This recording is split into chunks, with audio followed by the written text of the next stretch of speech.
Good morning. Good morning. Has the coffee wagon arrived? Yes, it has. Good. Those commissary officers are doing due diligence. I have got mine as well here, and good morning to you. I hope you're doing well. I'm doing well. It's kind of hot and dry here, but other than that, doing well. Well, How that's about good. you? I'm doing great as well. I have finished all the required lawn duties ahead of potential rain today, so we'll Oh, see. We'll see if that good for comes up you. on the random event chart today. Yeah, it might. Very well might. So I want to take a moment here and welcome everybody to yet another one of our. This is the pinnacle of our series replays for each of the titles that we do. We've done at least four of them now, but we are now moving on to a smaller campaign, but a campaign nonetheless. This is the advanced game scenario number 4 for Burnside Takes Command. And if this is your first time ever watching a campaign, perfect place to start. We have, as we've done before, we've done all of the basic scenarios. In this case, it's just 3, but that has led us into this. So this is our open-ended sandbox where both Roger and I will each get a chance to just see what happens. And this is as Roger sort of alluded to, we get the vagaries of random chance and random events and all kinds of good stuff that will impact our good and bad fortunes throughout the play of these. And as I will always reinforce whenever I'm telling somebody that's just learning the great campaign system, this is ultimately the best way to play any of these games. The basic scenarios are certainly wonderful, but they are meant to educate you and to recreate small bits of narrative, setup, and design. But if you really want to enjoy the entire delicious Great Campaigns feast, then you really need to jump into an advanced game. Don't let the advanced game rules put you off. They are very procedural in most cases, and there's a lot of reference that you can go back and do. But as soon as you get used to them, most of them are circumstantial. They will come up as needed, and Roger and I are going to do exactly that here. We are going to kind of dive right in. We're going to have a general overview of some basic concepts, some things that are introduced into the sequence of play, but we're not going to get into all the heavy duty stuff. He and I will review the full scenario setup because there are some specific limitations to this as opposed to the basic scenarios. But you are along for the ride. The way we do these whenever we do a campaign is we record for a couple of hours. And however long we get through the game, that could be one turn, it could be up to 3 or 4. I don't think we've ever seen 4. We just record, I cut it off, I edit it down, and that makes nice, sizable episodes for you, gentle viewers out there, to watch along and enjoy the progress as we make it through this. This is a 31 turn scenario. Potentially, it could end sooner, as we're going to talk about. But Roger, you have experience with this one, so I'm going to turn the spotlight over to you for a moment and let you just kind of talk about what your solo experiences were with this, and then we will dive right into the specific details of it. So off you go. Yeah, I soloed this a couple years ago. For people who are wondering where you can get this, it was in the Skirmisher 2 magazine, which is sold out. So you'll have to look for it on the secondhand market. I got it accidentally. I bought a used version of the original Grant Takes Command, and there were these counters. Finally figured out what they were, contacted the person who sold me the game, and he said, I'll let you pick up the skirmishers for a good deal. So that's how I ended up with the counters and the game and the rules. I found it very interesting. I've seen it, someone comment on our Facebook group that they didn't like the random events. I kind of like the random events. It's different because it's not just rolling two dice, one or 2 through 12. It's two dice, and you use one dice as the tens digit. And there are a lot of different kinds of random events. What I ran into when I played it, obviously one side's Union, one side's Confederate, so I didn't lose. There was a lot of rain and a lot of delaying of the pontoon boats, which we'll talk about in the random events section, which made the Union ended up on the wrong side of the river, unfordable river. And as the Union player and as playing the Confederate player, I just went in and just crushed 50% of the Union force. And it was an early end of game because of manpower loss on the Union side. So very interesting. I enjoyed it. I thought it was very fun. I hope you will enjoy it too, Patrick. I think you will, because you have a lot of options as the Union player. You've got to, can you go left? You could go right, or you could go right down this. You could go right down the middle, and then decide whether you want to go right or left. So just a lot of choices. I did pick up the rules earlier this week. I just wanted to give myself some time to go through and see how many differences there were from what we would consider a normal or a standard advanced game campaign. And I was very pleasantly surprised. As you said, I love random events as well. I thought there was a concerted effort in that design to give you a lot more things than just simply rain and heat and command paralysis and all that stuff. We kind of like, oh, okay, I'm delayed again. So I thought they were very specific to the circumstances that Burnside had to endure. And there was some neat little chrome things in there, like balloons, as you mentioned. Right out of the gate, if you get snake eyes, there's a potential that, Burnside, you're out. Sorry, there was a mistake in the paperwork. We meant Joe Hooker's in charge now.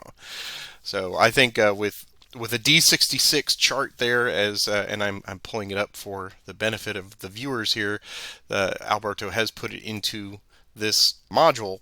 So you could see there is a lot of neat stuff in there. And many of them are clustered into what you would consider, I guess, a bell curve. So there are lots of opportunities for rain and fog, as Roger pointed out. So we'll see how that's going to impact it. And I do like that turn one is not immune to it. Turn one, we're going to do a random event right out of the gate. And that's going to definitely influence the strategy. So let me read the little script here for scenario number 4 officially. Scenario 4 is called Burnside Takes Command, as you would expect. This scenario examines the strategic opportunity Burnside had when he assumed command of the Army of the Potomac. He may strike southeast to Fredericksburg, southward across the fords where Grant would later plunge his army into the wilderness, or attempt to destroy Longstreet's corps, who sits at Culpeper. Roger was spot on. As the Union player, you get 3 directional options. You can go straight south into the wilderness, you can kind of follow the Rappahannock to the southeast down to Fredericksburg, or you can even come down here to Culpeper and try to do the, quote, Lincoln-Stanton plan and get to the western parts with Gordonsville and some of the stuff that would be eventually take you down towards the North and South Anna, as the overland campaign could potentially do. So lots of really, I call them delicious options here, because it is. You sit down and you look at these things, and I did. I looked at the map and I said, okay, what are my restrictions right out of the gate? What can I do? What can't I do? And it really is. It's just completely an open table if I continue with all of my wonderful cooking similes. Here we go. Sorry. It's early and I'm having coffee. What do you want?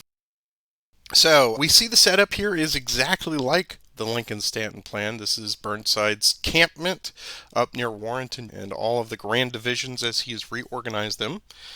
I think probably what we should do here is I'm going to open up on my side the sequence of play. We'll just look at 2 or 3 of the little individual nuances that have been added to this, and then you and I can go through specific scenario rules. We'll just alternate going back and forth, and then we can do some opening thoughts on considerations. You will have, I think, an option with your depot. You can either keep it at Orange Courthouse or move it to Gordonsville for the Confederates. Mine is already tucked at Warrenton, and then once that happens, once you've locked that in, we're going to do our first random event and go from there. So it's going to be a lot of fun. I've been waiting for this so long, and here we are. Another thing I liked about this, and I realized the advanced rules are very short. There's only 3 pages. They've packed a lot into a very short number of rules. So I think that's another great thing about this advanced game. You're not sitting here scrolling through 20, 25 pages. Not against that. Had a great fun playing those as well, but this is nice and condensed. This does seem very much like the Stonewall Jackson's Way early, obviously an influence on this one, because it is a tactical campaign where you don't have to worry about off-map boxes and other theaters and what's going on in Washington and all that stuff. It's abstracted down into some of the random events, and it's very much about your successes and failures are or going to specifically influence the tempo of the game and the potential ending of the game. So I've opened up the advanced game rules sequence of play. We talked about the random events. That is pretty standard. We'll do that at the top of every turn. Then we will have a supply phase. Supply phase will come into accounting if, like some of the other advanced games that I don't think you and I have even done yet, we will probably do once we get to Roads to Gettysburg, is it uses ammunition. So there is a consumption of ammunition in battles, whereas if both sides in this game, and we will certainly circle back to this if it happens, if both of us roll the exact same number in a battle, we will deplete our ammunition for that division. The entire division used all of their cartridge boxes. Can you believe it? So that particular division will become out of supply, or out of ammunition rather. And then during the supply phase, it's possible that each one of us will, depending on our proximity to our supply depots, which are also very simple in this game, we may make attempts to resupply the ammunition for those divisions. So that's wonderful because it gives you a little bit of logistics into this game as well. The leader transfer phase is exactly the same. Move leaders up to 10 hexes as needed. We can do attachments in this one because you will have the capability, as in most advanced games, to drop off substitute units. And I know you and I are becoming a little more skilled about, hey, that's a strategic location. Let me drop a 3 or 4 manpower sub there. So the attachment phase lets you reconstitute those into other divisions. If you need to mix and match, you can do that. Then we have the action cycle, of course, the initiative segment. In this one, we do have possible end of turn by rolling snake eyes. I always like when that's in an advanced game, so if we roll snake eyes, even if both of us have not gotten our opportunity to do anything, and That's just over. It's just over. It's just done. Right. You go right to recovery. They don't give that option of saying attempt to continue it or both sides have to have initiative. It's just a straight up turnover. And just a quick doubling back, if you don't mind, to the attachment phase. It references the Grant Takes Command attachment rules. And are we going to be using the latest version, or do you want me to dig out my old? I would say since you and I have already gone through that, and people may have watched that, we'll use the attachment rules from Grant Takes Command 2. Excellent. Good. That's what I thought, and that's the book I've got out. Okay. Good man. Then we'll have our recovery phase, of course. You can either entrench slowly, because it's 1862, build bridges, repair bridges, etc., etc. Then we have inserted an end-of-game phase, where we will check. And in this one, the time is part of a factor, but I'm going to open up the time here. There's two possibilities, and it can happen anytime. If the Union player controls objective hexes worth 40 points, opposed to occupy, you also have to have a path back to your depot. So there's two things there, and then you have an issue of you have to have bridges in order to get back to the depot, or you can use Scott's Stamp Forward. In this case, cannot be used. It can be used for supply, but it cannot be used for victory. Used for victory points, yes. Right. And I would think at that point, the Union probably has enough points for victory, but you'll get an additional 2 points per turn. The Union player does. I thought that was interesting. If the Confederates can put 25 manpower losses, that's combat retreat or cavalry retreat, and the Union losses are more than double the Confederate losses in combat, game is over. And once again, the Confederates then get 2 points per turn. So again, it's probably game over anyway for manpower losses. But so those are the two ways it can end, and it automatically ends in that case. I have opened up the victory point map. It's a little small to see, but you can see that there are 5, 10, 15, 20 points all the way down at Gordonsville. So potentially if the Union takes that southwesterly bent, then you're following the Orange and Alexandria all the way down to there. If you're going east towards Bowling Green, you're working your way. Obviously, Fredericksburg is a big prize along that way. So you can mix and match any of those, but I really like the 31 minus X part, because if you were doing this perhaps as the final game of tournament play, you could swap sides. If it was really wanted to account for points, you could, not only did the person win, but by what margin did they win, how many victory points. So I think that's a really nice little wrinkle in that one. I enjoyed that. But I mean, you pointed out, well, it was the first thing. I was like, well, at that point, if the Confederates have already done 2-1 and they're beating the stuffing out of them, yeah, it's probably over. Somebody's already, I know I would have conceded at that point. It's because it's hopeless, right? It's always hopeless. So that's how the game can end, presumably early. I don't know. I would love to hear from people that have played this. What is the soonest in your own personal experiences that the Union has won or lost this one? Because with 31 turns, if somebody wins it in 10, then things are going swimmingly for the Union player. But that's our advanced sequence of play. As we pointed out before, we got the random events in here. There is an attempt that you have to make for the ammunition replenishment. So in that supply phase, you are going to earmark certain units to try to get those supply wagons to them, and then not rolling a 6, but there are modifiers that if you've been fatigued out and you've been moving, or if you're too far away, or if there's a crowd on the road because of other divisions. I love that part too, because that also abstracts a little bit of the logistics. Just having a line of units there, well, get out of my way, I need the supply wagons. That all those modifiers will add in to potentially cause you to fail getting that ammunition replenished. We do have gunboats over here down on the Rappahannock, these 6 hexes where the gunboat can provide artillery coverage for attacking and defense. So will that be a factor? Who knows, but that gunboat is available way down there. So let's talk about the specific special rules for this. They're not a lot. This is, again, November 15th to December 15th, so 31 days, potentially ending early, and there are only 5 special rules that I can see, and then we'll talk about the Yep. victory conditions. So why don't you talk about the first one with the depots? First thing, and this is on the Confederate to decide, is he has 2 choices, which the depots are already on the map, but I can't have 2. I can only have 1, and I can choose Orange Courthouse or Gordonsville. And I'm going to choose Orange Courthouse. And the reason is because when it comes to ammunition replenishment, if I'm in Orange Courthouse, I have the potential for 2 chances. Gordonsville, I only have the potential for 1 chance. So it doesn't seem like there's much of an advantage to the Gordonsville, so I'm going to get rid of that depot. So that's my choice there on the depot. And you have one automatically in Hanover? It's in Warrenton Junction. Warrenton. Yeah, Yeah. and it will probably stay there.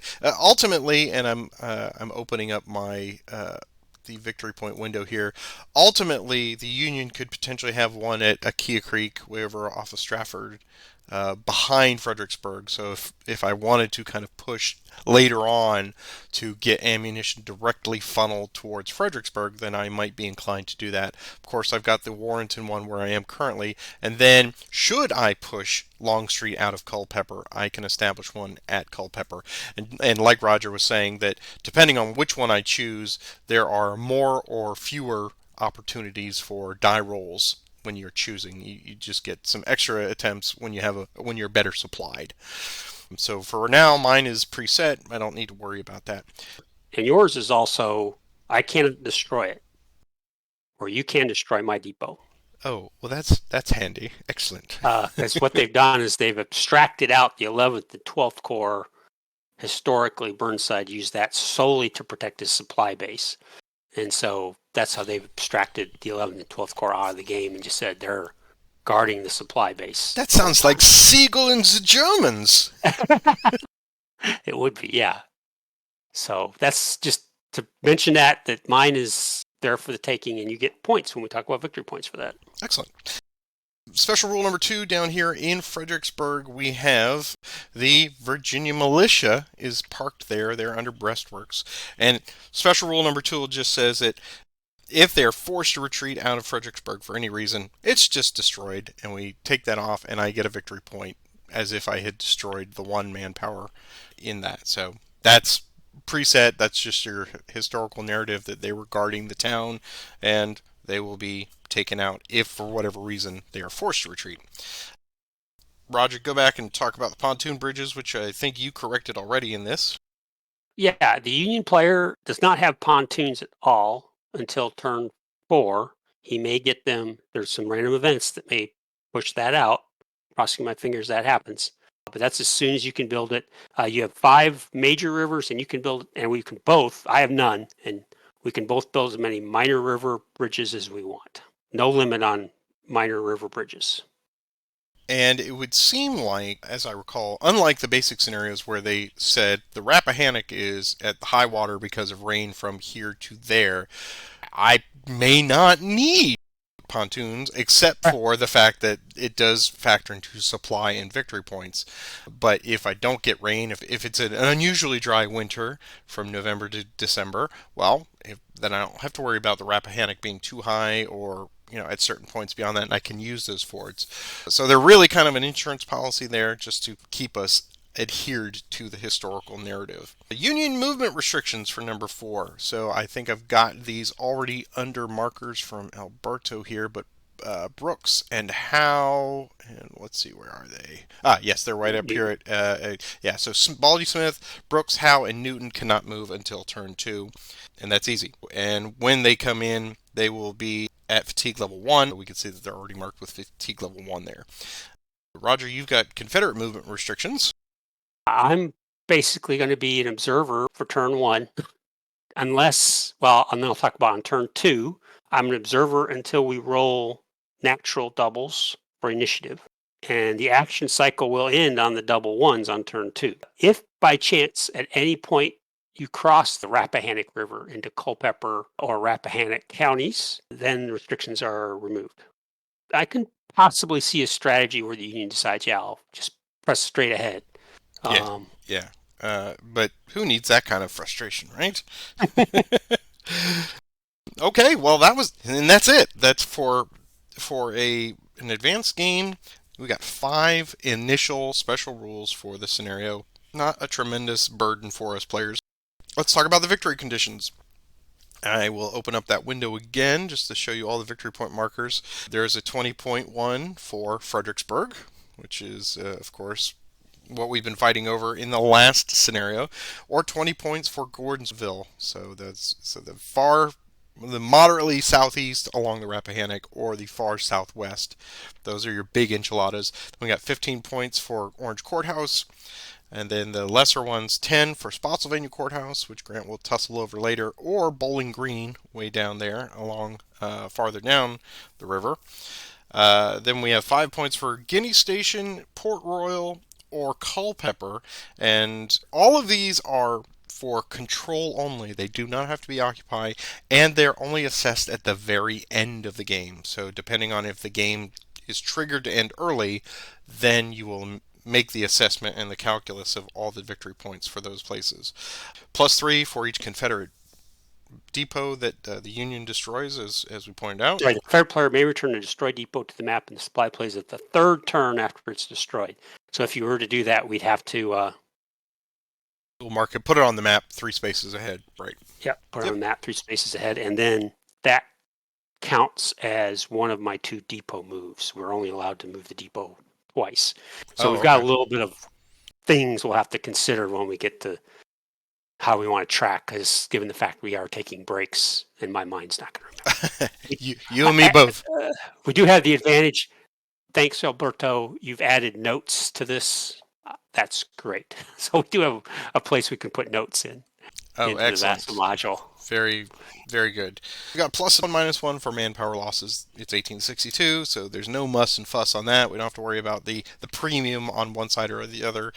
And then we have +2 and -2 points for each turn, depending on that end of turn phase. If we assess that one side is one or the other, then we do 31 minus X being the number of the turn that you're on, and then you'll get 2 times that amount. So if there's 10 turns left over, that side would get 20 extra points on that. And then on the victory point chart, which is very similar to what we've seen even in the Battle of Fredericksburg, is 30 points for a Union marginal. So I'm putting air quotes here. All it takes is Fredericksburg and a couple other things and cushion it out a little bit, get to 40, and then boom, potentially trigger the end of the game. So yeah, let's pivot over to opening thoughts, and then we will roll that first random event and see what. So what are your thoughts on this as we get underway? One of the things I checked was the setup. It's obviously correct to the book, but it's also correct historically, which just has me thinking Burnside reorganized with these grand divisions, but he didn't do it logically. I mean, you're going to, I'm interested to see if you try to take it, because you get a +2 on your leader activation if you do your grand division activation, but you can't use it till you get your guys organized. So I'm interested to see if you take the time to do that, or do you just go, nah, because I'm going to be watching. Hope Jackson shows up early. Jackson's core is out on turn 6.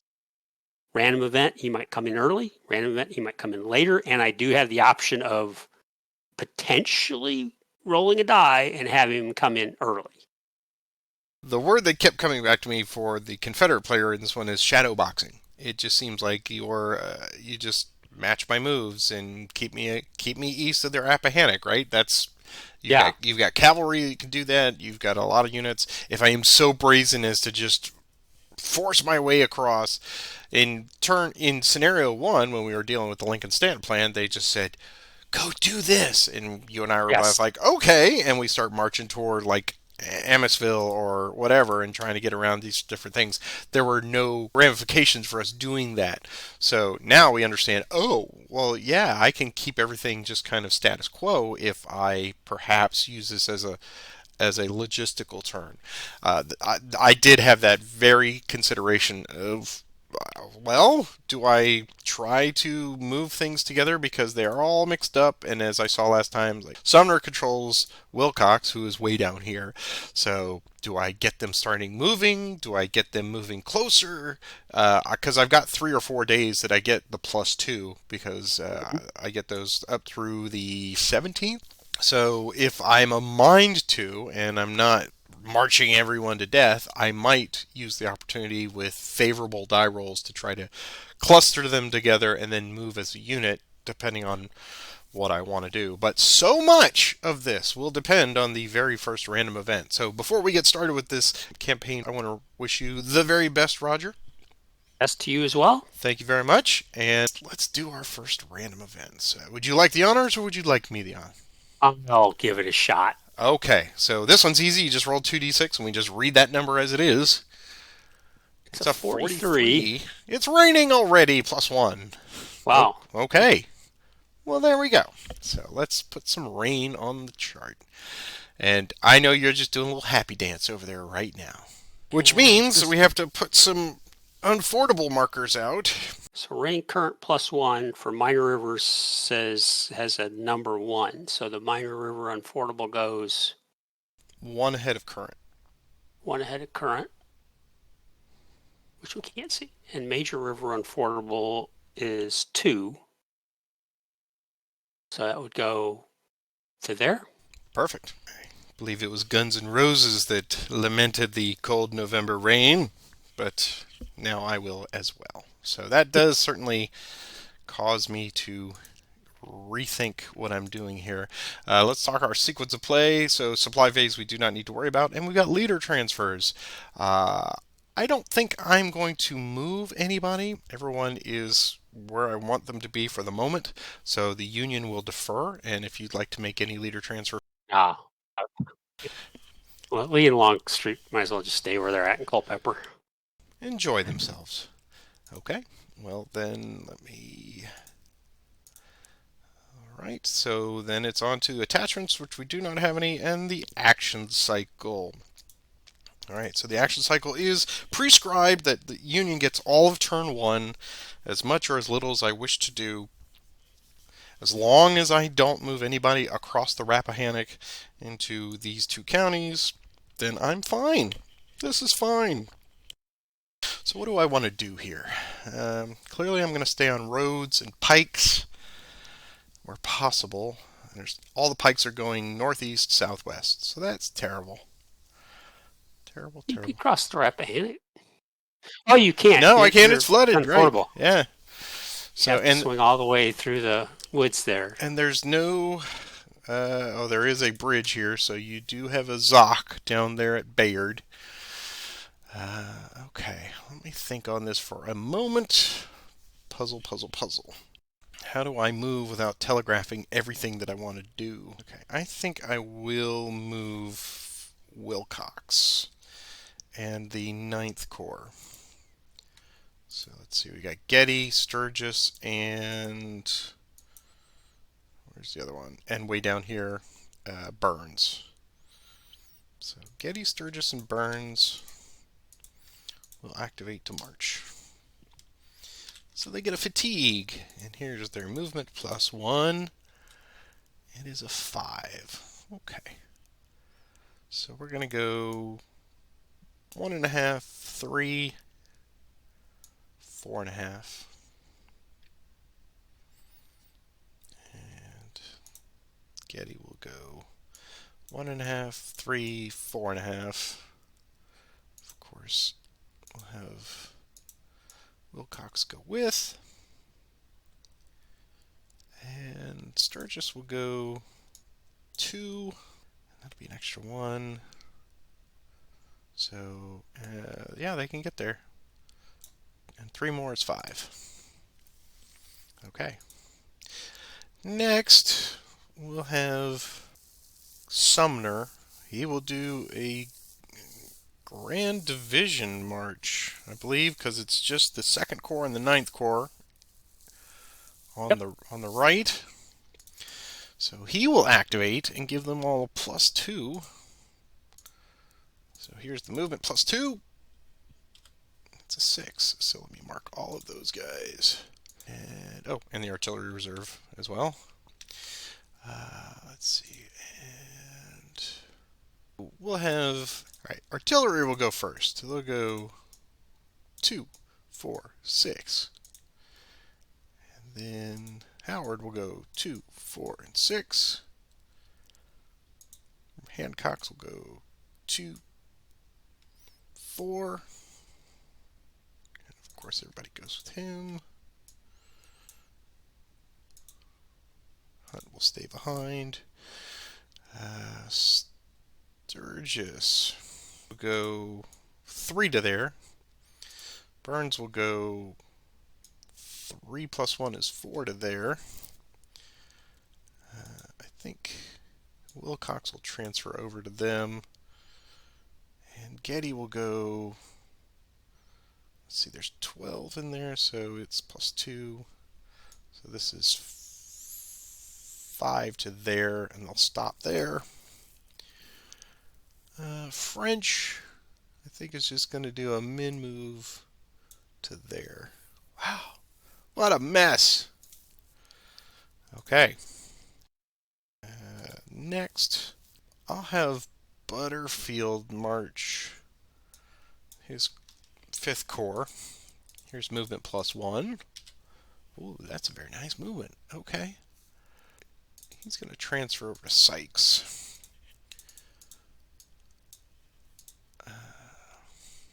And he will go first with Sykes. So they'll go 2, 4, 6. And Humphreys will go 2, 4. And Griffin will go 2 and 4. Okay. So now Hooker will activate everybody there. And they'll do a Grand Division March with a +2. That's also 6. Okay. So Butterfield will go 3, 4.5. Humphreys will go 2, 5. Griffin will go 2, 4, 5.5. Artillery C, 2, 4, 5.5. Whipple and Stoneman, 2, 4, 5.5. Bernie will go 2, 4, 6. Sickles 2 and 4 and 6. How am I doing, Clarence? All right. Next, gotta get these guys out of the way. It's just a mess, isn't it? It is a mess. I'm looking at the roads, realizing, boy, there's just rain makes it even worse, obviously. Oh, I live for it. You know I live for the rain. I'm only happy when it rains. Okay, so we'll have Sumner do everybody here, Getty and French, and they will keep going up. Here's movement +2. Boo! It's the worst possible thing. All right.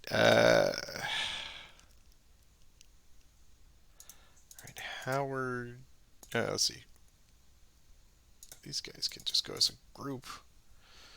So they'll just go there. And they'll go there.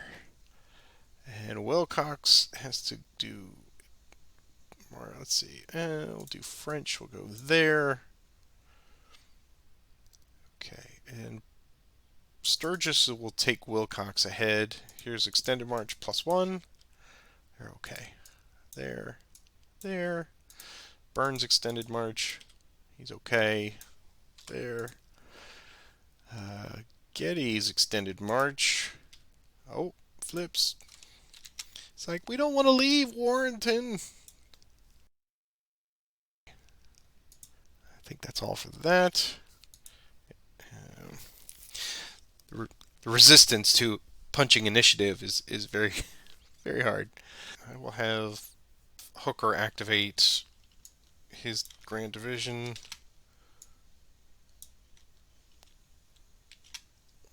Go. Potentially get all of disarray in the 5th Corps. All right, here's movement +2. It's 4. All right. So Whipple Artillery Reserve, they'll just go to here. Bernie will go 3 to there. All right, Butterfield's extend with Sykes. He's okay. He's going to go over land to there. Humphreys extend. He flips. And Griffin's extend. He's okay. He can go 1.5 and 4. And Sickles, we'll just go 3 to there. Wow. Wow, wow, wow. Okay. I don't know that I want to try to move anybody anymore. Let's see, maybe get the cavalry. Yeah, I'm going to move Greg. So he'll take 1. Here's movement straight up. It's 10. Go 2, 4, 6, 8, 10. Farnsworth. Movement. Boo. There goes 2. I'll take Greg again. Movement. Yeah, Greg knows how to move. 2, 4, 6, 8, 10. Take Farnsworth again. Movement. Ah, come on, Farnsworth. They got all the mules. Both are consistent. They are. All right, let's just go there. I don't want to push them any farther. Is there anybody else that I really need to move? I would say no. Looking around. Okay. I think I'm going to hit recovery on turn 1. In the rain. In the rain. So there we go. Everyone's recovered. Some exhaustion. We move the turn marker forward. And it goes to there. Okay.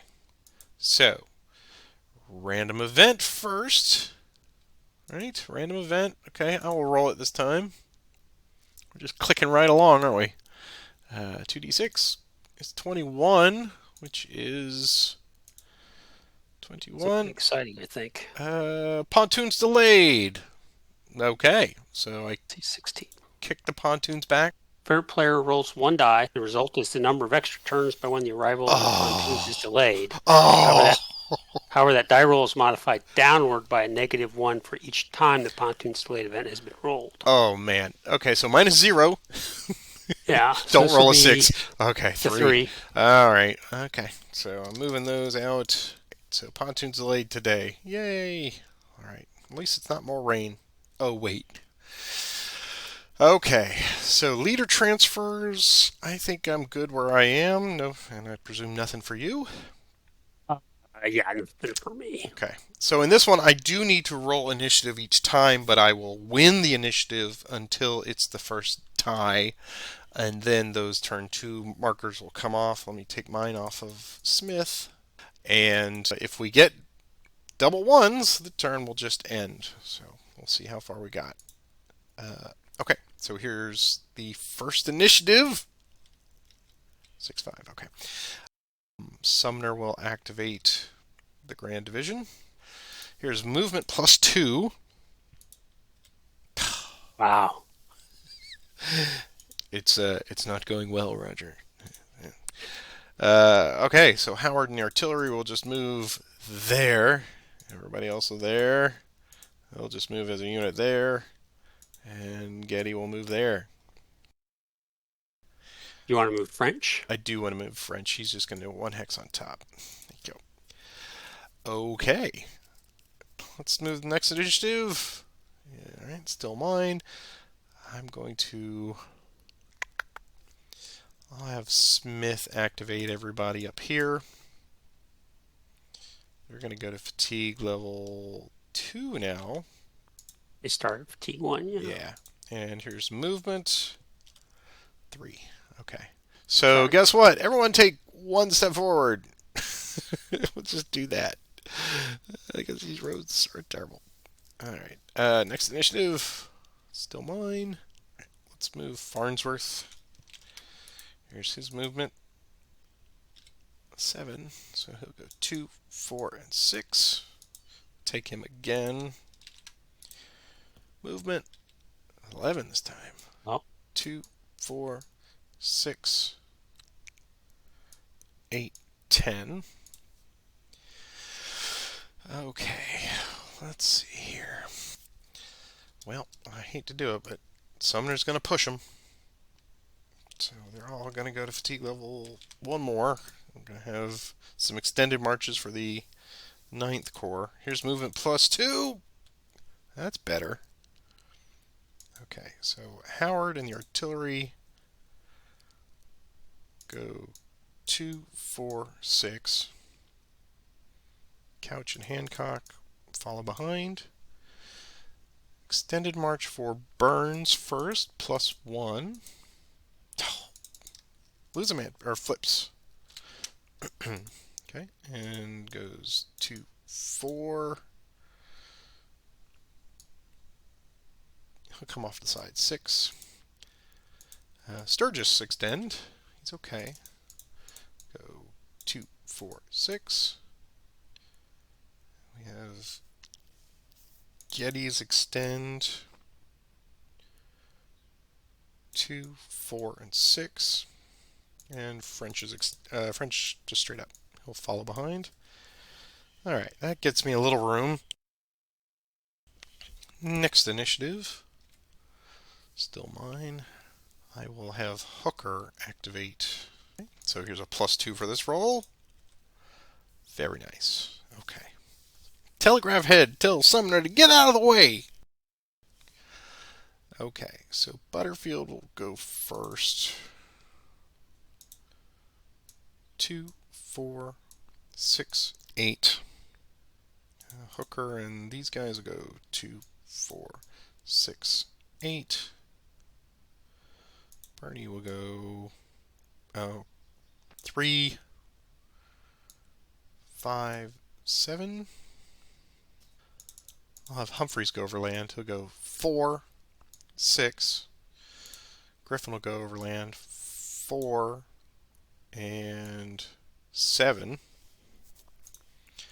Sickles will go 1.5, 5.5. Can't go any farther, so that's all right. Next initiative. It's tied. So your movement restrictions have been broken. So go ahead and take your turn 2 markers off. The CSA comes alive. And I believe that is now officially your turn. We'll activate Hood. Is he supposed to be disorganized? I'll check that here in a second. I will not activate Hood. I forgot about it. He can't go anywhere. But Ransom can. He's a fatigue 1, so I'll take him to fatigue 2. Here's his movement. He can go 1 hex. Initiative. Yours.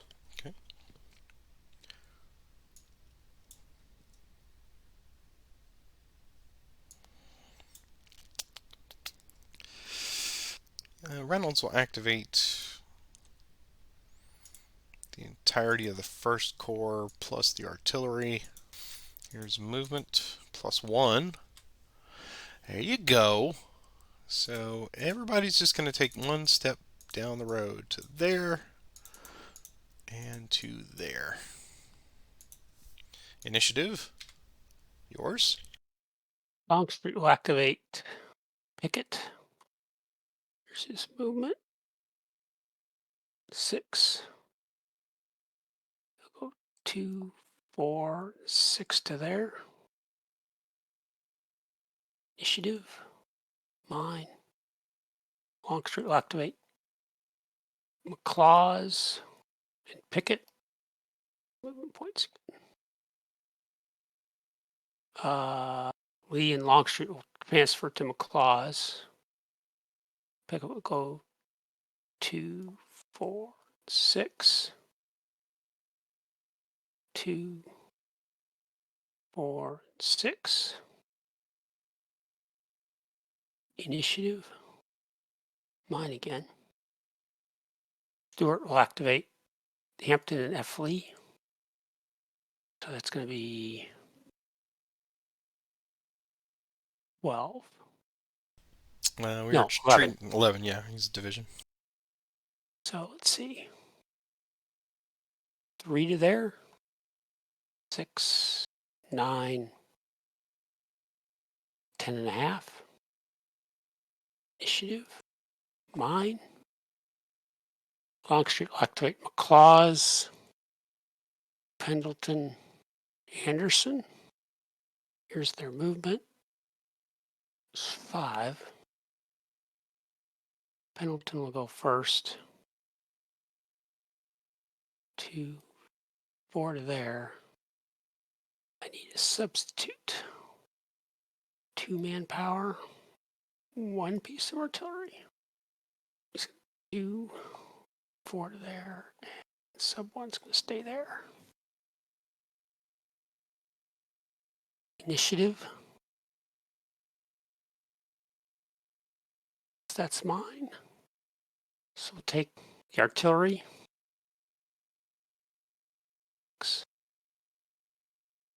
2, 4, 6.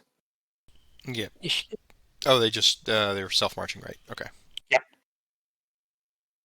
Yeah, he was out of range. Yours. I'm going to activate Bernie. Here's movement. 6. He is just going to stack up with Hooker there. And Stoneman. Initiative.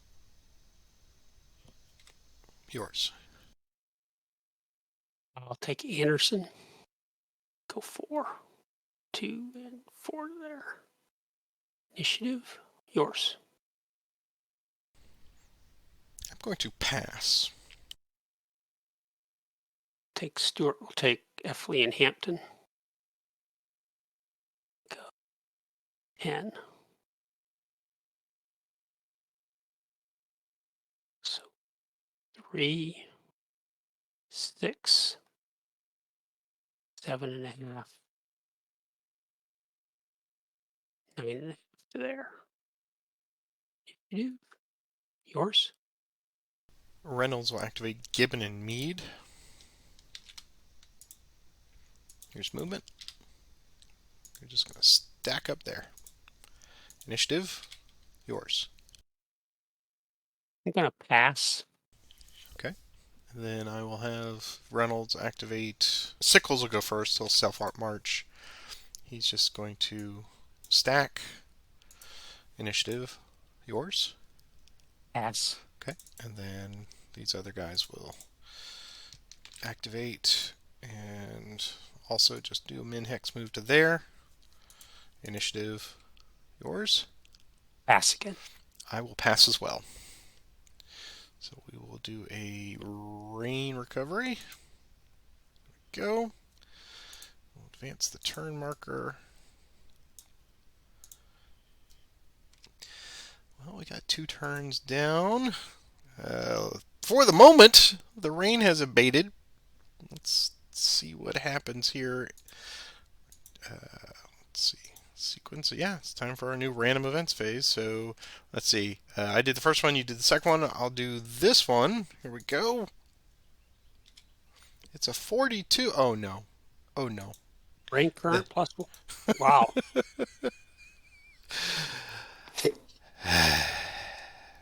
I think it was Tebow that said, yes, that has a significant impact on the game. Indeed, it does. All right. That is I, most unfortunate. yes, it is for you. I'm glad I didn't roll that. Because I felt really bad if I'd rolled that one. Clearly, 42 is the ultimate answer, so there you go. Well, I don't know that that's going to change too much. I'm still marching. I think everyone is going to stay where they are, so I have no leader transfers. Anything for you? No, I guess Longstreet's within 3 hexes of his main units. No, I don't have any. So, no supply, no leader transfer, no attachment, onto the action cycle. So, why don't you take our first roll? Okay. It's mine. Well, I guess I'll move Hood. Well, it's still unfordable. Yeah, So, he's I gonna have guess you to got to go the long swing. way. Yeah, he's gonna have to swing around. 7, 2, 4, 6. Initiative, yours.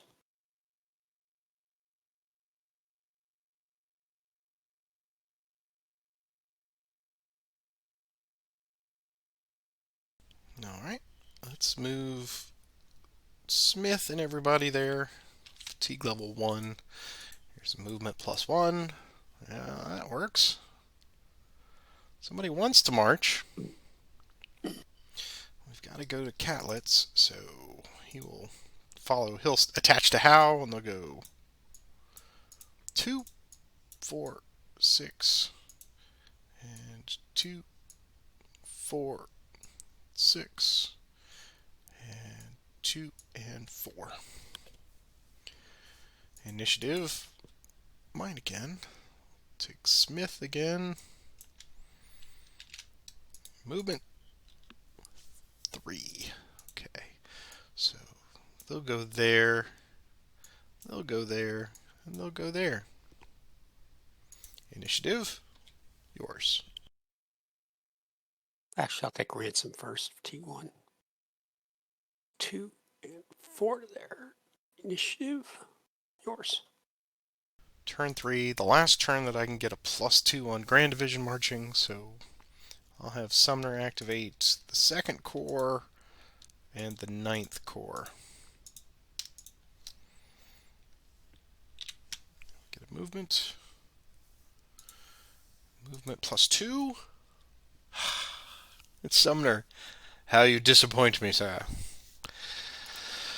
Okay, so everybody's just taking a step forward. There, there, there, there.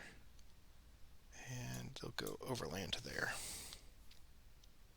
Initiative, yours. Take ransom to T2. Go 2, 4, 6 to there. Initiative, mine. Take Hood.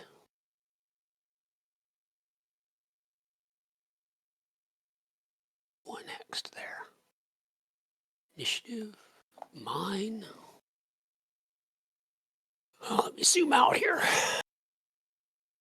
So I'll take Stewart. We'll take Effley and Hampton. 2, 4, 6, 8 to there. Initiative, mine. Same 2 guys under Stewart. 9, 2, 4, 6, 8 to there. Initiative, mine.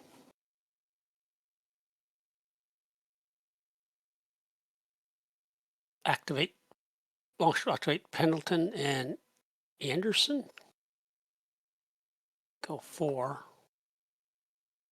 2, 4, 2, 4. Initiative. Mine again. Pick the claws. That's good. Claws. That's good to see. You'll just go 1 hex to there. Initiative. Yours. Hooker will do a Grand Division activation. Everybody into green. So that's 3rd Corps and 5th Corps. Make sure I got them all. So I got Sickles up here, and Griffin up there, and Humphreys. So each of those. There, there, there. Alright, here's movement +2. 6. Butterfield will transfer back to Griffin. Sykes will go first. Go 2, 4, 6. Butterfield, Sykes, or Griffin rather. 2, 4, 6. Humphreys, 2, 4, 6. Sickles, 2, 4. And Hooker and everybody will just go on top of him. And that's initiative. Yours. Activate Pendleton. Sorry. Go 2, 4 there. Initiative. Mine. I'll take Anderson. He's going to go 2, 4, 6 to there. Initiative. Mine. I'm going to pass. Okay, Hooker will do another Grand Division. Here is movement +2. 7. Sykes will go 2, 4, 6. Butterfield 2, 4, 6. Artillery reserve 2, 4, 6. Humphreys will go 2, 4, 6. Sickles 2, 4, 6. Whipple 2, 4. And these guys will just come down 2, 4, 5. Initiative, yours. On Longstreet will activate Picket. Here's his movement. 8. We'll go 2, 4, 6 to there. Initiative. Mine. I'm going to activate Picket. He's going to drop off a sub. Here's Pickett's movement. That's just dandy. So I'll make it 4 manpower. Piece of artillery. Initiative. Mine. We'll take claws. 2, 6 to there. Initiative. Mine. I'm going to pass. I'll have Reynolds activate the 1st Corps. And the artillery reserve. Here's a movement +1. Perfect. Just perfect.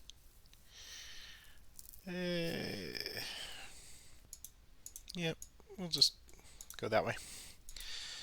Initiative, mine. Take them to 2. Here's movement +1. Better. All right. Artillery reserve will go out first. It will be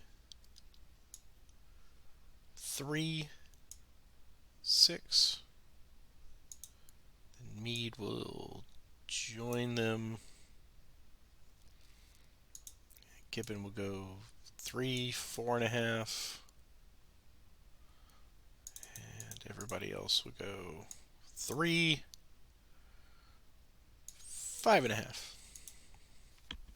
Initiative, yours. I'll pass. I'll have Couch activate the second core.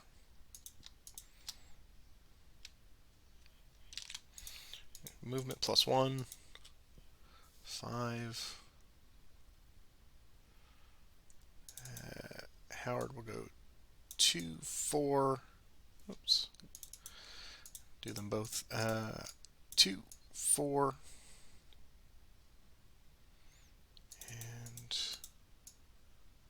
2, 4. Initiative, mine.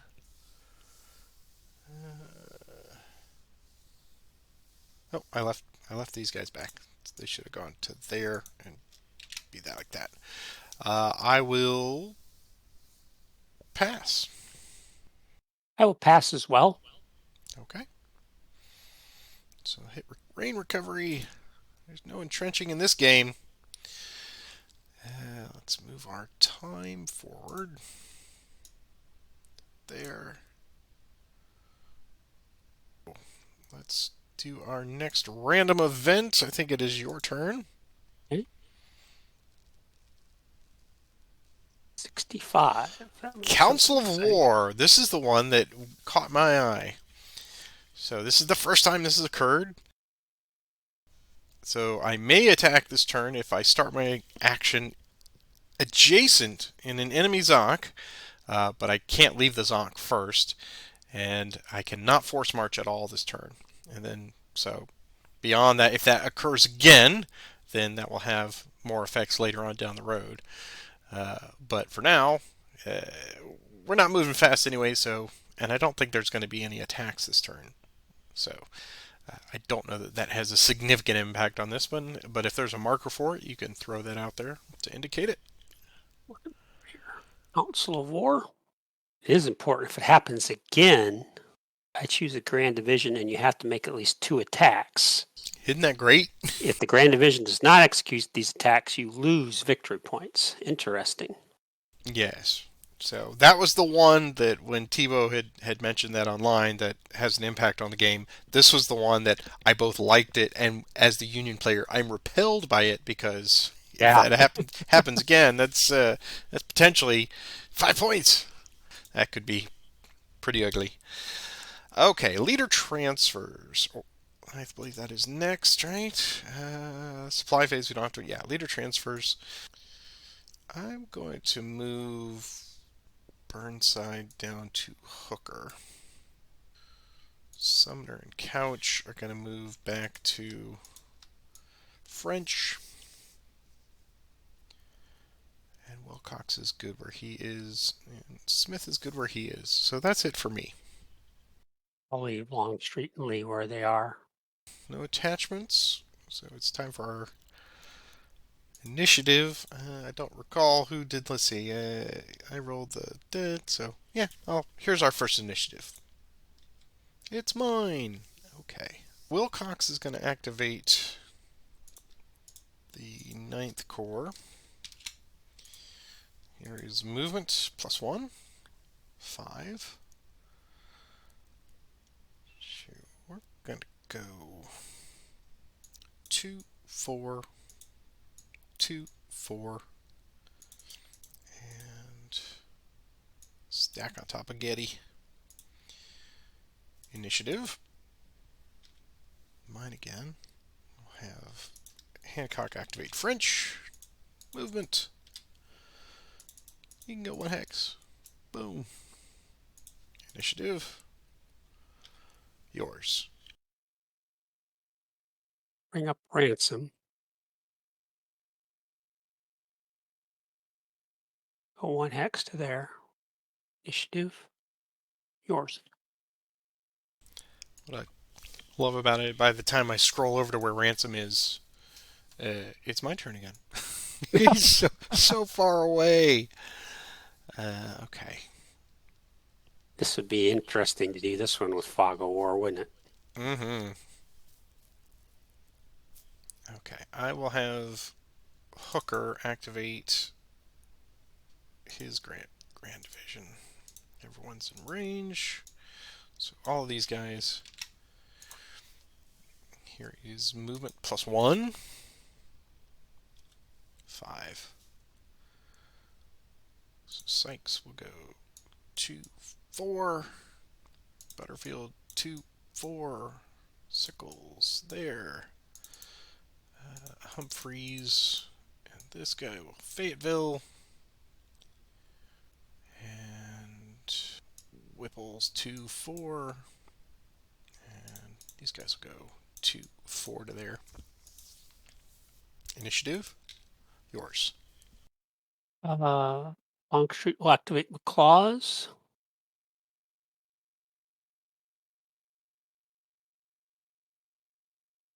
So they'll go 2, 4 to there. You have some left over, right? Yeah, I So think. I have the option for Cav retreats, and we will stand. Okay. Roll the next initiative. Mine. So you've got those guys hanging out up there. Let's move to that bridge. So let's continue to try to bring up Ransom, who's way over here. He's just dogging it. Doing it! Initiative. Mine again. Okay, let's go back. Hood is also going to swing around the long way. That's still better. 6, 2, 4, 6.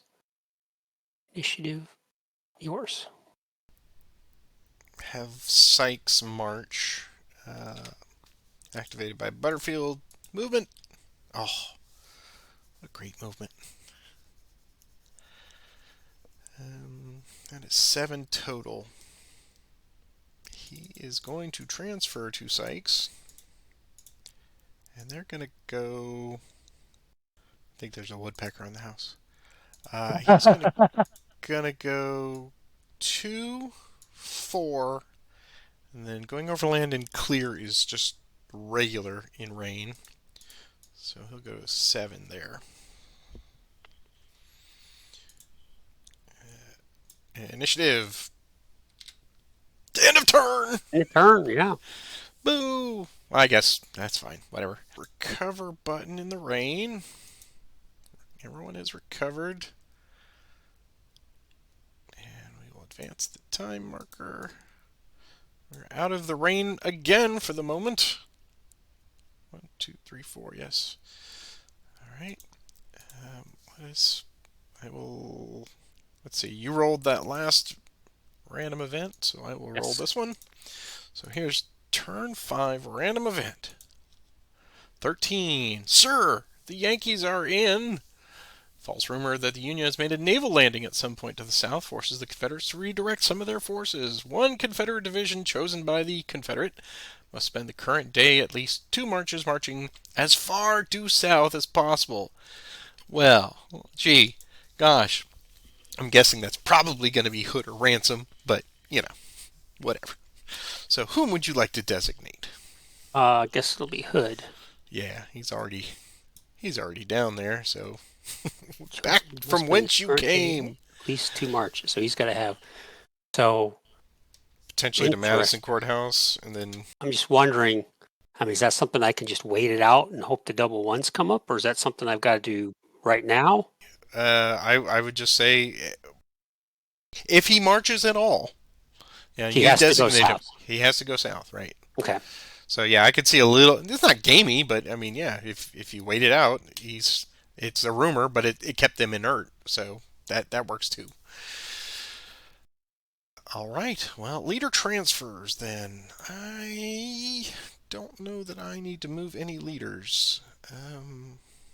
Actually, I take that back. I will move Sumner and Couch back to Hancock. And the skies have cleared. It's the first day without rain. I don't know what this game is like now. Leave Longstreet and Lee where they are, I guess. Yep, I guess that's what I'll do. Okay. Well, I rolled the random event, so I'll let you take the first initiative. Okay. It's yours. All right.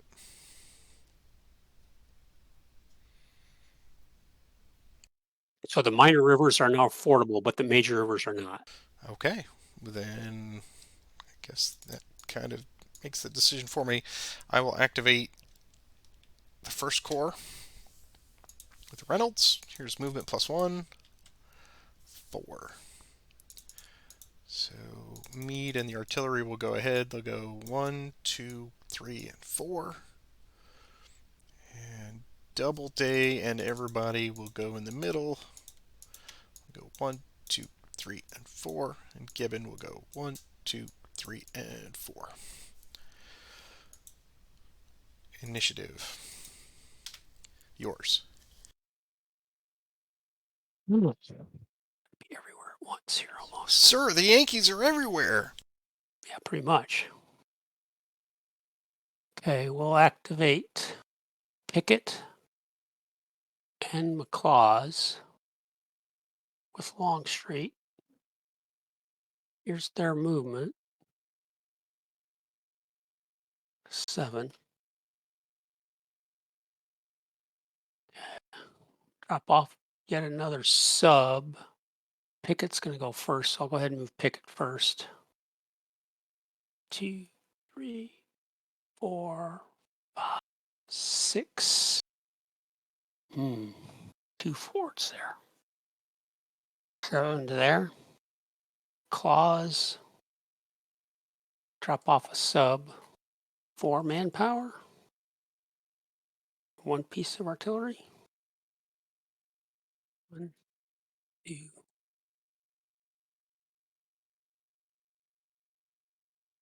3, 4, 5 to there. Initiative. Mine again. Activate Pickett. There's his movement. I'll presume that was with Longstreet. Yeah. Gonna drop off yet another sub. A lot of manpower coming at me. More manpower again.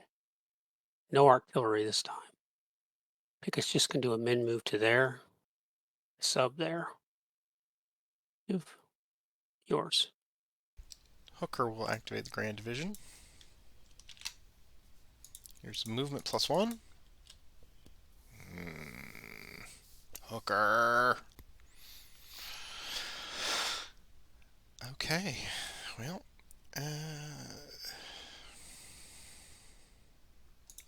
Butterfield and Sykes will go 1, 2. Griffin will go 1, 2. Humphreys will go 1, 2. Oh, with the artillery, of course. Go first.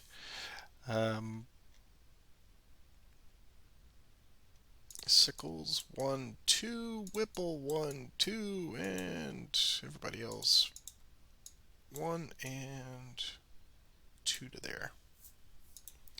Initiative. Yours. Since you crossed the Rappahannock, I'm gonna attempt to rush Jackson.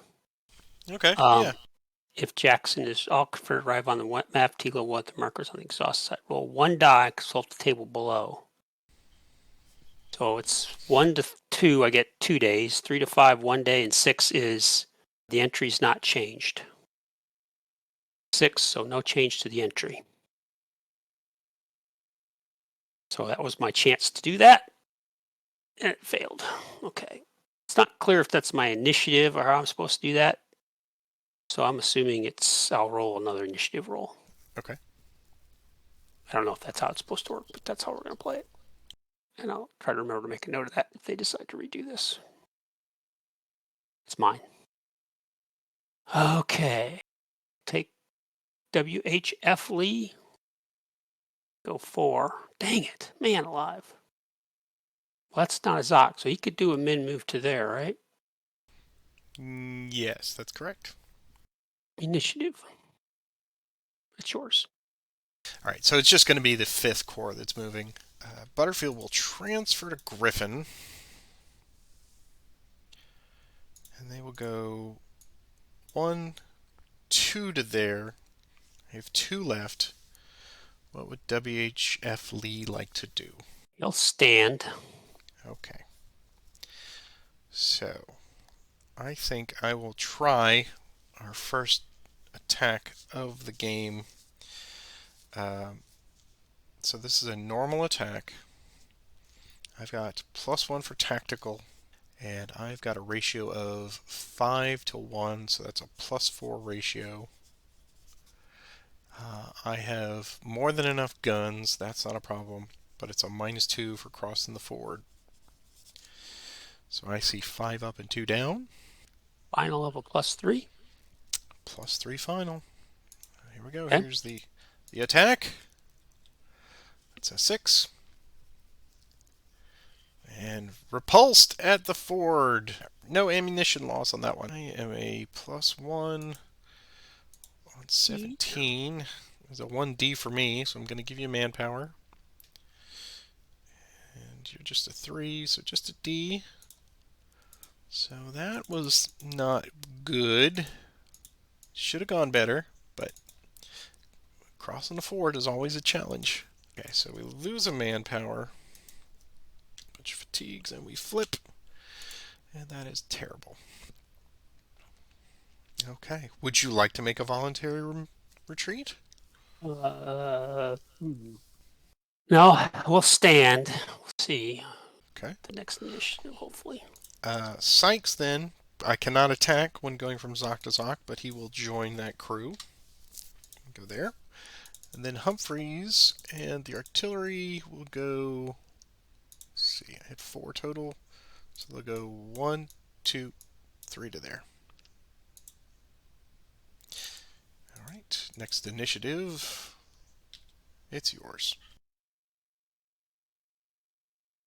Stewart will activate F. Lee and Hampton. 7 hexes. 1, 2, 3, 4, 5, 6, 7. Same distance. Okay. Initiative. Oh, mine again. Same 2 guys. They're just going to do a min move to WHF Lee. Initiative. Yours. Butterfield will activate Sykes to march. Here's the movement +1. It's a 3. Here's extended march +1. He's okay. What would Stewart like to do? I'll stand. Okay. I will force march. So here's a force march roll. So we're going to lose 1 manpower, but we get an additional 4. So I have 7 total. I will flip, lose a manpower. Okay. 7 total. So they will go 1, 2, 3, 4, 5, 6, 7 to there. Initiative, yours. Getting a lot of 2-3s today for the Confederates. Yeah. I'll activate Anderson for movement. Good man, Anderson. 1, 2 to there. Initiative. Oh, mine again. Anderson again. Twice as good. Well, I'm going to drop off a sub. This is my 5th sub. He's going to leave behind 3 man. He's going to add 3 manpower. So fatigue, he was at fatigue 1. Go there. Initiative. Mine again. Okay, I'll take Anderson fatigue 3. I kind of screwed this up, didn't I? Here's his movement. He's got a good movement. Extend march. He's okay. He's just going to go to there. Initiative. Mine. Take Pendleton.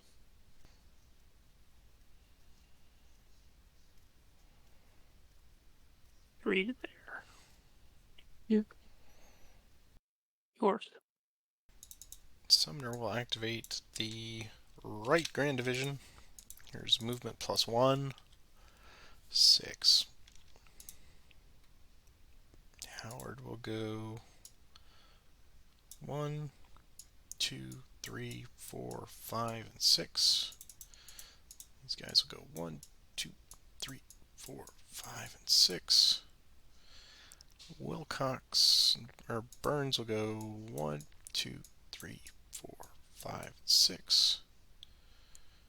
French will go 1, 2, 3, 4, 5, and 6. And Wilcox and Sturgis will go 1, 2, 3, 4, 5, and 6. Getty will follow behind. 1, 2, 3, 4, 5. Initiative. Yours. Get some. Yeah. I think that's That's a lot of ones for Ransom. He's very lackadaisical. 1, 2. Initiative. Mine. Take Ransom again. That's a little better.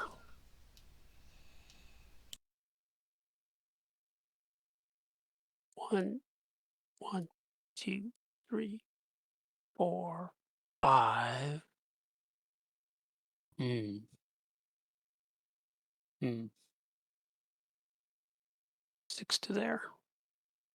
Initiative. Mine. Well, I assume if I pass, I can't pass until I've at least given Hood 2 marches.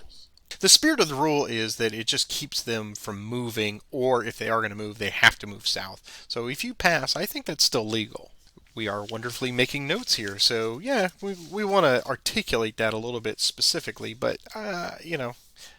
him not moving at all is just as good as him moving poorly in reverse, right? See if there's any more additional. No, I just have that in the. I'm certainly okay with that. Not moving him. That definitely needs to be clarified, though, because to me, it's if you're okay with him not moving, I'm okay with him not moving. Let me put it that way. I mean, if it's going to force you to pass, then yeah, I'm good with that. Yeah, I'm going to pass. I mean, if I have to. This is some wonderful food for thought and conversation. So if you have thoughts about this, please articulate them in the comments below the video. That's what we'd love to discuss with you. So if you're passing, then Sumner will activate the right Grand Division again. And let's see where. Yes. All right. We're going to move +1. 6 again. Very nice. So we're going to go 1, 2, 3, 4, 5, and 6. And they will follow behind. 1, 2, 3, 4, 5, and 6.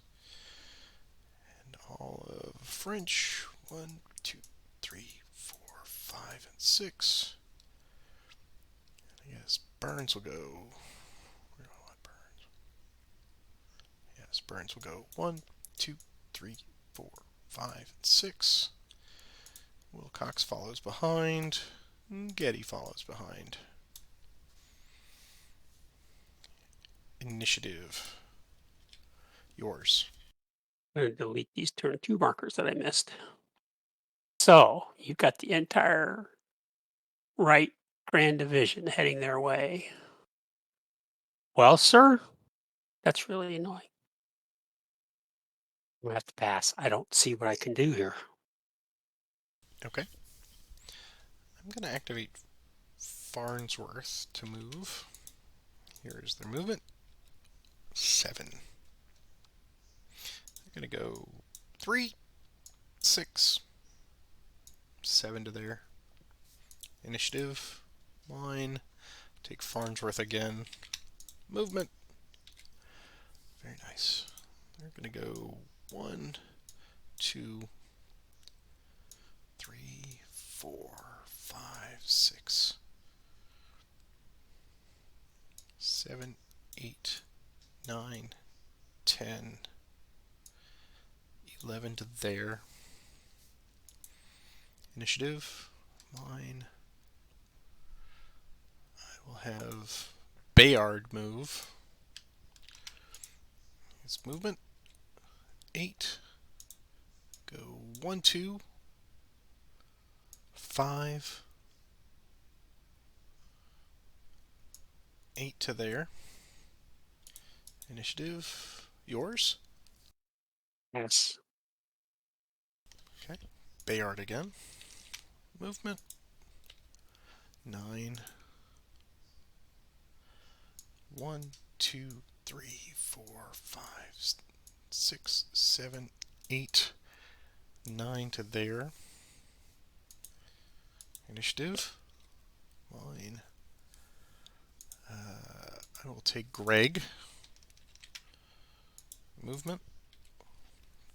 4. He's simply going to go there. Initiative. Yours. Pass again. Okay. Greg again. Movement. 6. He goes 1, 2, 3, 4, 5, and 6 to there. Initiative. Mine. I will have Stoneman activate the 3rd Corps and the artillery.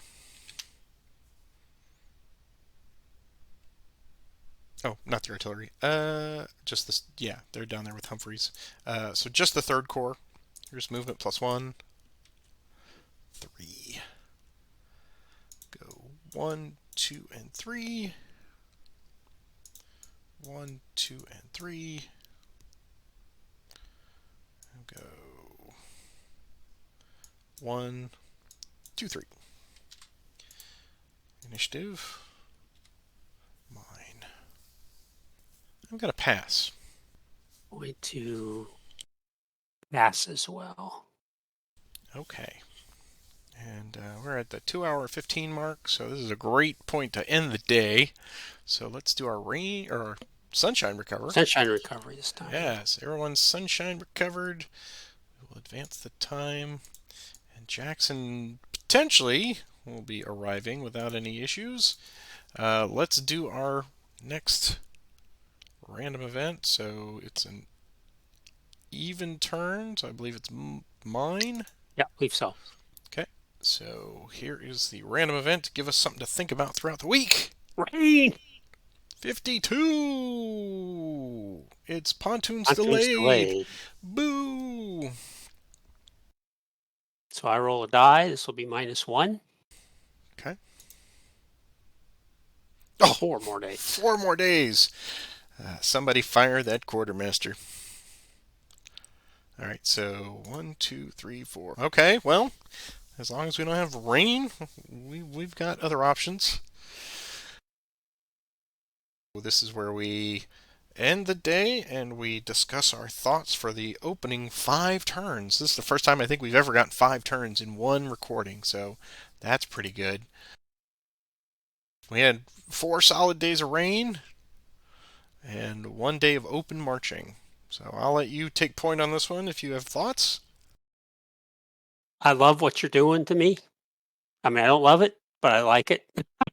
I like your strategy. I mean, it's like, I feel like I've got a hold of the line at the Rappahannock River line there, but you're obviously doing an end run. I think I've got nothing to stop you at Fredericksburg at this point. One battle, which I won, yay. Damn those horsemen. Got Butterfield so crossed over. And just a quick comment on my attempt to get Jackson early. I think given the time that he's current today, it would not have made a difference if I'd have got it. I thought if I rolled early, I could put him on right away, but it sounds like he comes in on the turn. So I don't think I could have brought him in the middle of the session, which is Does what I he, thought. just for for those not familiar, where does he come in? Does he come in down near Orange Courthouse? He comes in, picks any hex on the west edge of the SLB map as the entry hex, and that's the upper map. Or I can delay him and he can come in on the GTC map, which is the lower map. Here is the separation between the two maps. It looks Yeah, like. yeah. So yeah, so West Edge if he comes up here. I'm not really sure what advantage it gives me to delay a day to come in on the GTC map. I think that would let him come in at like Gordonsville if you were protecting that depot. Oh, I see. I got you. If you had, yeah, okay. If you'd already, okay, that makes some sense. But he comes in on the action cycle, so I'm going to have to bring him in.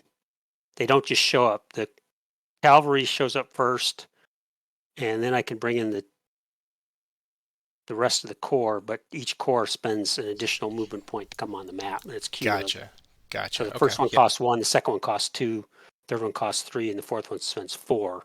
So the chances of me getting them all on at once. So that's going to be key, obviously, because you're clearly. My line is stretched. I mean, I feel really uncomfortable. And unfortunately, at this stage of the war, digging in, they're only first breastworks, so they don't even get any modifier. They're still basic strength, so that's bad. As far as my thoughts go, pretty short and sweet. I decided to flip the script on rain, and I kind of used it to hide my intentions, meaning that you're not marching fast, I'm not marching fast. So yeah, I did a lot of sort of big amoeba-like moves up there with the 2 or 3 grand divisions. They were not going very far, but at the same time, did not telegraph what I wanted to do, which was exactly this. I knew you have mobility, so you can defend all the fords on the Rappahannock. I knew you would probably be inclined to throw out subs. So those first 4 turns, I decided since I'm not moving fast, I'm going to set it up so that I'm going to try to stretch that line northwest southeast as thin as I can. As Bilbo says, too little butter over too much bread. Uh, and having the first corps here with Reynolds, I guess he was right here. I moved him a little bit, and then you started moving everybody over, just assuming that I was going to do something at Lit Station or moving towards, and ultimately, yeah. But I wanted to. Hey, there's a reason that he divided these things into 3 grand divisions. He wanted 3 independent bodies to, with whatever plan they ended up going with, they have 3 areas that they can strike out. So once the rain cleared, I decided, okay, let's see if we can do a 3-prong offensive and see how far we get. Reynolds got a really good march. That, I think, started that first domino where you're like, uh-oh, and you started pulling everybody off the line here to move over. And I thought, okay, good. Now I can start pushing towards the center. And except for those wascally little W.H.F. Lee brigade there that stopped Butterfield in his first attempt, that's fine. But that gave me the opportunity to, those are my line blockers, keep you bottled up and wrapped up here, especially here. And then with some good marching, and luckily I got 10 miles with the right with Sumner. Bull charged like a bull, and he got him down moving the way I was hoping to. So we can start moving our way down there unobstructed. And then final point was to put the cavalry into play and to kind of block off whatever you're going to do, because I'm presuming now at this point Stuart will react by trying to get away and block some things down here. So if I can, obviously pontoons are going to be a factor, but that's a long way off, and hopefully we don't have a lot of rain between now and then, but I do have options with Scott's Dam Ford. That is a bridge, that is a dam, so I can cross over that. So it's a race now. But at the same time, if you pull these guys off the line here, I'm still threatening with the first corps. So that puts Culpeper into play and beyond, depending on how fast Jackson gets into play. These next 3 or 4 turns are going to be very intriguing, and to see what happens. course. Uh, Did you forget to move the 6 core, or did you intend to leave them? I did forget to move the 6 core, Okay. so that's okay. Hey, they haven't moved far. I did pass too far ahead, so yeah, that's poor communication. But I have not been utilizing them as part of the Grand Division. But it also keeps my option open as to whether I Yeah. want to have them back up here, come down the center, or come down to the east. So not the worst thing in the world, but yeah, I should have at least gotten a couple marches out of them. But knowing my rolling, I was going to roll a 1 anyway, so that's fine. But we want to welcome everyone again to this new series that we're doing here. We hope you have enjoyed the last 5 turns. We encourage you to stick with us and to interact with us down in the feedback or out on social media. If you see this posted out there, we would certainly love if you told a friend about it or posted it somewhere to encourage other viewership. And you don't have to, but that certainly gets a lot of new eyes on great campaigns, and that's really what we want to do, because this is a wonderful design, and I'm excited about how quickly the first 5 turns have played, and there's a lot of good decision making in there. So yes, do interact with us in the comment section down there below. I'm showing you our current supporters. Thank you, everyone who kicks in $1 or $2. You can keep that list updated, so if we get any new ones, you'll see your name right up there on the sponsor list. Other than that, Roger, until next week, be thinking hard. What am I going to Yeah. do? What's he doing? I think I know what you're going to do. I don't think I can stop you. That's the thing. I need rain. I need rain current +2 next turn. You got 4 days of rain, so I yeah, can't complain. Yeah. yeah, 4 out of 5's not bad. that's right. All right. Well, we will see you next week, and Yep. everybody, we will see you next time. Take care. Bye bye.